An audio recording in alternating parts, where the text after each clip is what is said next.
Do you want more produce from your vegetable garden with fewer pests? Well, then you need to start planting flowers in your vegetable garden.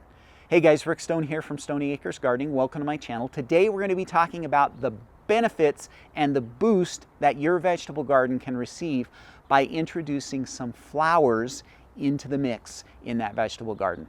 You're going to be amazed at the benefits that will happen in your garden by just bringing some simple flowers in. So before we get started today, a big thank you to True Leaf Market, who is the sponsor of today's video. We love True Leaf Market. They are one of our biggest supporters here, and we appreciate them supporting today's video. I've got some links down in the description of this video to a bunch of their flower collections, which you guys are going to love. They're going to include all of the flowers that we talk about in today's video. Now let's talk about the benefits that come from putting flowers in your vegetable garden. Let me start out by saying I was not always the kind of person that planted flowers in my vegetable garden. Old Rick used to think the vegetable garden was for vegetables, the flower beds at the front of the house were for flowers, and that's the way it was. I've repented. I've seen the light, and I now want flowers integrated into my garden because of the great benefits that they offer. And there's really three reasons why we want to have flowers in our vegetable garden. They attract, they repel, and they trap. Okay, so let's talk about each one of those. First off, attract. Obviously, flowers are going to bring pollinators into our garden. And so by integrating those flowers into our vegetable garden, we're going to attract those bees and we're going to attract those butterflies that will be better at pollinating and bringing those bugs in to help us pollinate our, flowering plants, our peppers, our tomatoes, our squash, our cucumbers, our melons, all of those, the berries in our garden, all of those are going to benefit from having more pollinators, and flowers are going to draw those pollinators in. The other thing that flowers will often attract are beneficial bugs. So things like ladybugs and hoverflies and lacewings and parasitic wasps, all of those will be attracted to the flowers as well. And we want those predator bugs in our garden to help control the populations of the bad bugs.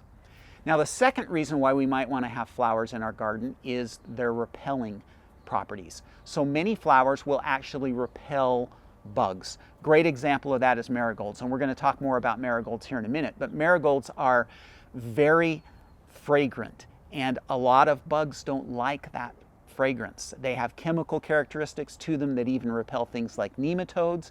They'll chase out a lot of bugs and keep them away from our garden. And so flowers can offer those repelling properties as well. The third reason why we might want to have flowers in our garden is the trapping capability of them. So what do I mean by that?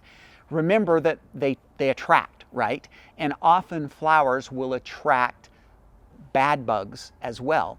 So we'll plant them strategically to help keep the bad bugs away from our plants that we want the bugs away from. So a great example of this is zinnias. Zinnias are attractive to pollinators, obviously, but they also do really well at attracting Japanese beetles. And so if you've got a Japanese beetle problem in your garden and you want to keep them away from some of your other plants, plant some zinnias in your garden. They'll be drawn to those zinnias. Then you have a better chance of getting rid of them manually, trapping them, collecting them. And so those flower plants can offer those trapping capabilities as well. Now, does planting flowers in your garden create this magical shield around your garden that's going to keep all the bad bugs out and let the good bugs in? No. It's not some super panacea that's going to correct all of your problems, but having flowers in your garden is going to be an important part of an integrated pest management system that allows you to kind of keep those pest problems under control. And so I really encourage you to get those flowers in your garden.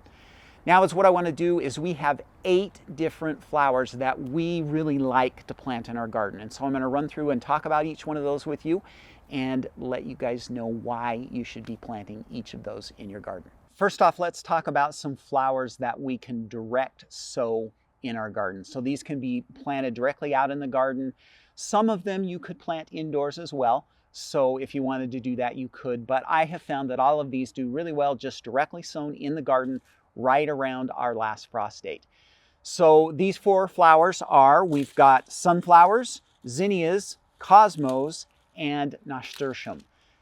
Sunflowers are going to be a really good attractor. So they're good at attracting pollinators, they're good at attracting hoverflies and lacewings and ladybugs that will all come in.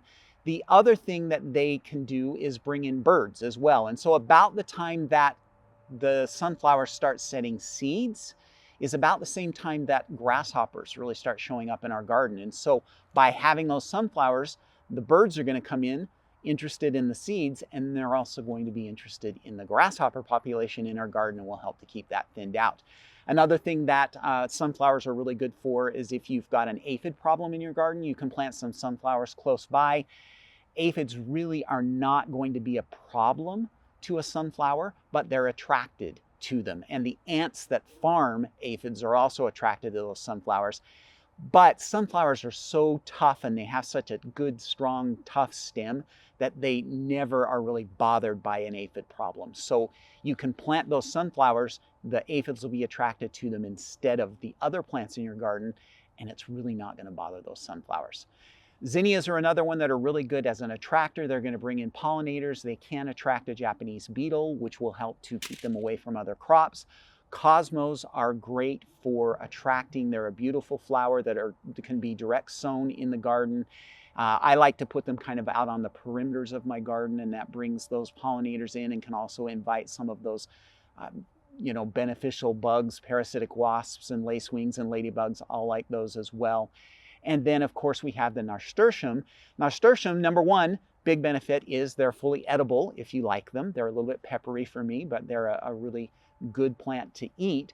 But they also are a great trap crop. So they bring in pollinators, but they also attract squash bugs and aphids and just this huge array of different bugs that will be attracted to the nasturtium, and that will keep them away from your other plants. So a great strategy is to plant some nasturtium around your squash plants, and the squash bugs will be attracted to the nasturtium and hopefully stay away from your squash plants.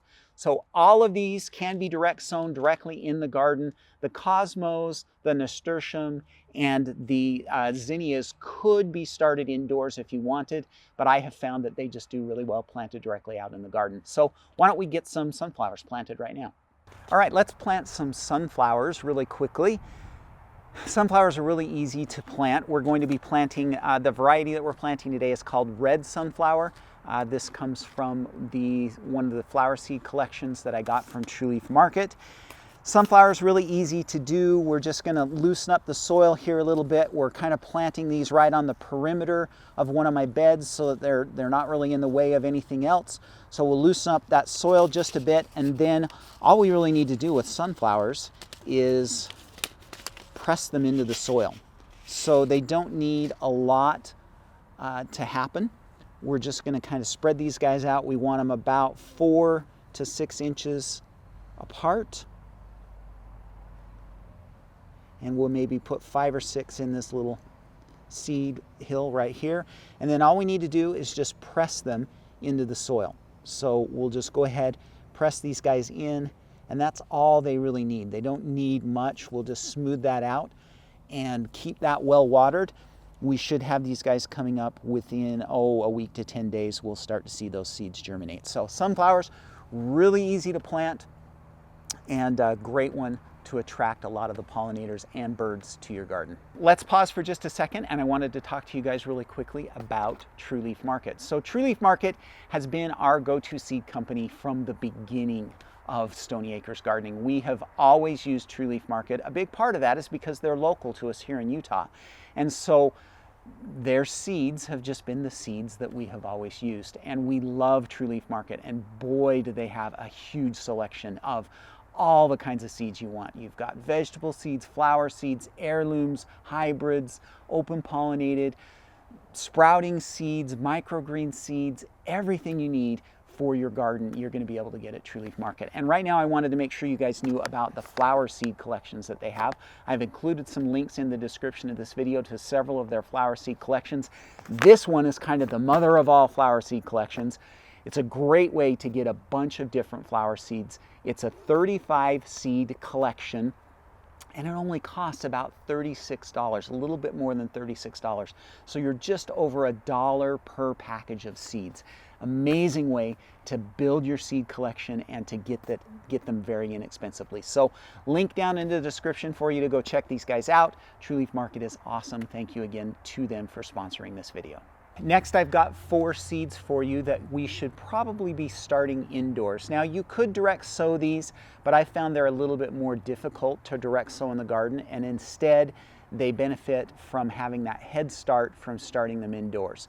So the first one is marigolds. Now, marigolds are the closest to the miracle plant in the flower world that there is. They do have a lot of really good properties. Not only are they very attractive to pollinators and even some of the bad bugs, they'll kind of work as a trap crop, but they're also very repellent. They have a very strong scent to them, and that is not very appealing to many bugs. And so it can help us to keep mosquitoes away, squash bugs, cabbage loppers, aphids, all kinds of things. And so we have a lot of benefit to marigolds. The other thing that's nice about marigolds is they're also repellent to deer and rabbits. Again, are they going to put up this giant screen to keep them out? No, but they're going to be part of that integrated management system that you're using to keep the deer and the rabbits under control in your garden. So marigolds are a great choice. Another one that we really like is calendula. Calendula is a great attractor. It pulls in our pollinators, it pulls in our beneficial bugs, but it also works pretty well to repel. So it repels things like mosquitoes, aphids, squash bugs, and so it's really good for that as well. Nice, really pretty yellow flower, great one to have in your garden. The next one is one that we just started growing a year or so ago, and that's borage. So borage has some medicinal properties to it. It has some edible parts as well. It's a pretty little flower, kind of understated, but does well at attracting and repelling, and so it's a great addition to your garden. And then last on the list is alyssum. So alyssum is a fun little plant that we've been growing for a couple of years now. It's just a nice little kind of clumpy white flower, and it blooms pretty consistently throughout the season, and so it's there to attract even when some of the other flowers aren't. It lasts well into the fall, right up until the last frost. So it has a nice little white flower that brings in the pollinators. There are some people who think that it has some repelling properties for things like spider mites and aphids. And the other nice thing is because it's a nice low growing plant, it gives some cover to things like ground beetles and spiders, which are again beneficial to our garden. I know people don't like spiders, but spiders are actually good for your garden, and so that's a good plant to have. So all of these we ought to be starting indoors about 6 to 8 weeks before your last frost date. Why don't we head inside really quick and let's plant some calendula. So let's plant some calendula. We want to be doing this about 6 to 8 weeks before our last frost date, and we are going to just go ahead and put a good quality seed starting mix into some containers. I don't need a ton of calendula. We just are going to plant a few of these scattered throughout the garden. So we'll go ahead and put that seed starting mix in the containers. We're just going to plant 8 seeds today. I chose calendula because I love these seeds. Look at these fun, funky seeds. They're just a blast. So calendula doesn't need a lot. We're just going to go ahead and put 1 seed per container. And then they just need a little bit of soil over the top of them. So we'll get these guys in really quick. And then we are just going to put a very fine layer of soil, like 1/4 of an inch of soil over the top. We'll go ahead and press that down so we get good seed to soil contact. Then we're going to give them just a quick spritz of water to make sure that we get some moisture to those. Then we're going to take these guys upstairs, put them in our seed starter under our lights. They should germinate in about 10 days or so, and they'll be ready to go out right around our first frost date. Make sure that you get some flowers planted in your vegetable garden this season. Not only do they bring beauty to your garden, but they're also going to be attracting, repelling, and trapping those bugs, and that's what we want to help with our integrated pest management system. You're really going to appreciate having those flowers in your vegetable garden this year. So make sure you get some planted.